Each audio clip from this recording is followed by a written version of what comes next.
आपल्या गावात फॉरेस्टची गाडी आणि एवढे मोठे पोलीस लोक आले कशासाठी?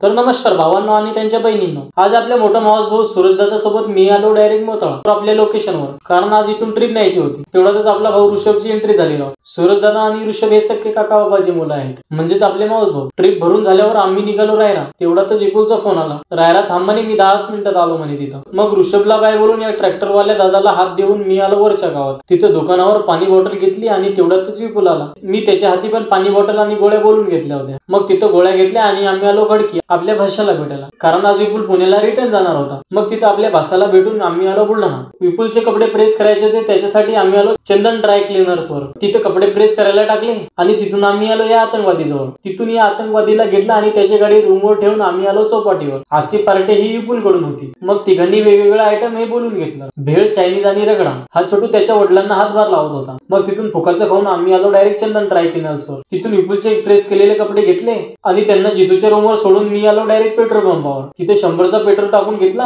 आणि 142च्या स्पीडनं मी घरीच जात होतो. तर आपल्या फॉलोअर्सनी आपल्याला 100 मीटर अंतरावरूनच ओळखून घेतलं. राव, मग त्यांना व्हिडिओ मध्ये घेतला आणि त्यांना बाय बोलून मी गावातच आलो. तर हे या साईडचे सगळे घर फॉरेस्ट वाल्यांनी तोडून टाकले होते. राव, कारण ते घर अतिक्रमण मध्ये होते, म्हणजेच फॉरेस्टच्या हद्दीमध्ये. तिथून मी घरी चालो तर आपले PSI मामाश्री ड्युटीवर चालले होते. मग त्यांना बाय बोलून चला मग मित्रांनो, आजसाठी एवढंच. जर फॉलो केलं असेल तर भेटूया समोरच्या व्हिडिओमध्ये.